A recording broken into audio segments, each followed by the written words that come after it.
Hi, Cora Stack here. I just wanted to examine the whole issue of arbitration again, and because I've been trying to advocate that we need to move towards an arbitration first system before we, fill up the courts. The courts are, every day of the week they're chock a block, and it seems to me that a lot of the outcomes are not in the public interest, or are not as good as they could be. So I'm just looking at, I'm trying to investigate the whole area of arbitration, and I say I'm just learning about it. I've been reading a lot about negotiation from the Harvard stuff they sent me, but it's for executives. I think politicians and policymakers all need to know, and legislators all need to be knowing a lot more about arbitration, I think. So let me just talk about this. Just put a couple of points out there because it's something that I'm trying to study myself and get more of a handle on and learn more about. Accountability in crisis. Could or can arbitration fix Ireland's public service failures? Right, so let's just look at this. So Ireland, as we know, faces a crisis of trust in public institutions, from TUSLA and the HSC to mega projects like the Children's Hospital.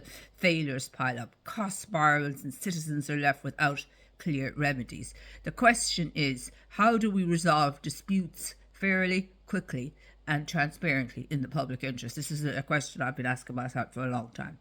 One possible solution, of course, as I've been saying, is arbitration and mediation.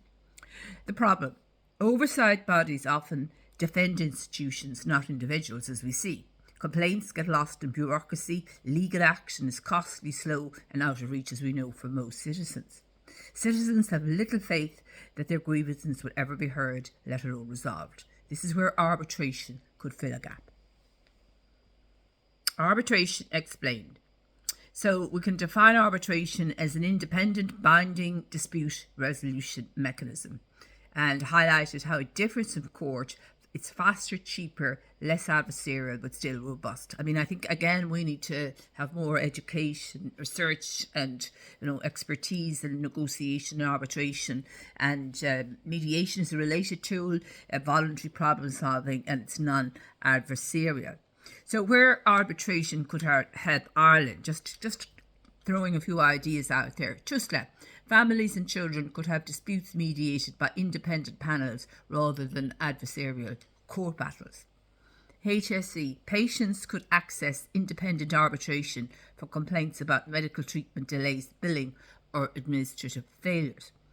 Mega project links: Children's Hospital Metrolink. Arbitration could resolve disputes between contractors, regulators, and the state before costs escalate further.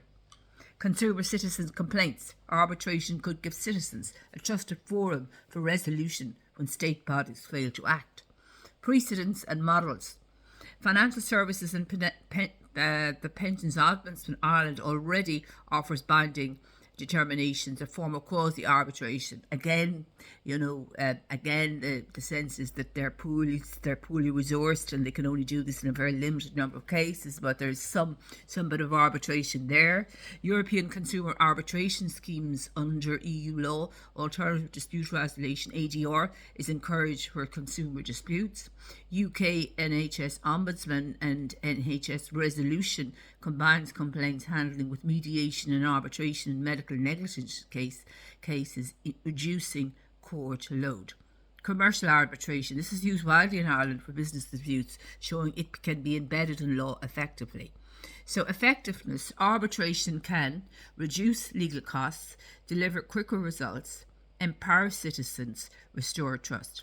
But it must be independent, transparent, and legally binding. Otherwise, it risks becoming another box-ticking exercise controlled by the same institutions. So let's look at embedding in complaint system. It could be legislated as a mandatory stage in public complaints after internal complaints fail. Cases automatically go to independent arbitration or mediation. Could be overseen by a national arbitration authority reporting to the Oireachtas. Needs guarantees of funding, pending an assessment. I mean, if you only have a small amount of funding, allocated to an arbitration authority, you're going to end up with most of the cases being thrown out, or being gaslighted out or being dismissed. This is the problem. In theory it looks great, but by the time, if you have it totally unstaffed, not enough staff to do this work, you're going to end up with a failure of accountability and a failed system. Arbitration and mediation are not magic bullets, but they could provide citizens with a fair and independent way to resolve disputes with public bodies. We're having it through the WRC, so there is this, it's coming in through the WRC, but that's for work-related disputes. Instead of endless scandals and runaway costs, we could have solutions. So we can have that kind of model right across all the different areas where there is dispute resolution, and have that before court. The real question is, does Ireland have the will to embed genuine independence and accountability in its complaint system? Until then, taxpayers will continue to pay the price.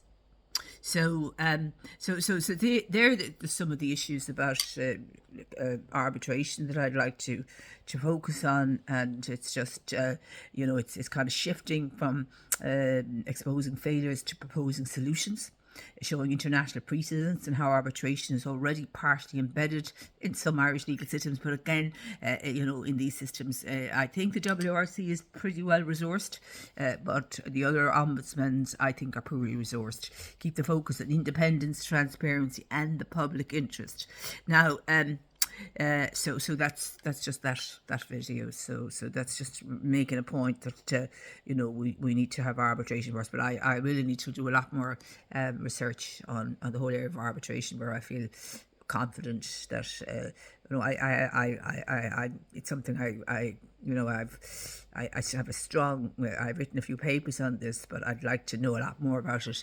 Again, it's you see, the legal system, is a very black and white system, and they're a huge, powerful lobby, and they would be against arbitration because it's affordable arbitration, but it's not in the public interest, because we're seeing already huge amounts of people are left out, are locked out of the legal system because of lack of access to justice, because they don't have resources. So this is extremely important that we have alternative dispute resolutions. And I think the whole idea of arbitration is to go away from kind of blaming one person to finding solutions that will workable for all. And that's maybe that's difficult in situations, perhaps, but perhaps it's better in the public interest in many situations than the ones that are not suitable for arbitration. Then perhaps go through it and go to the court. But so they're just some ideas there for consideration. I don't know, does anybody hear much about arbitration and negotiation? So these are very strong. To be a good negotiator, you probably need to be better than a lawyer. To be a good negotiator, you need to be, because it's a lot of skills are needed to be a top class negotiator. We need more of those skills, and that's more of a less black and white view of taking a centre ground and being able to see different perspectives and get solutions. So I think the skills required for an arbitrator are possibly more than are required for a lawyer necessarily, but there's a sense of it's consistency, more of a consistency with an arbitrator's kind of position than a lawyer's position, who has to kind of change sides every time he changes client and sort of thing. So it's shady, in my opinion. Okay, so that's just a couple of points there about arbitration, and just raising it, whether we could fit it into our legal system, and we have an arbitration and all this as an alternative method, an affordable a win-win system for dispute resolution. But again, without checks and balances, without adequate resources, without the people, the expertise, it's not going to work. So all of these things have to be considered before moving from our current system to. But I think our legal system is costing the state a fortune, it's costing people a fortune, and I can't see how arbitration could not be a lot cheaper if it was done effectively.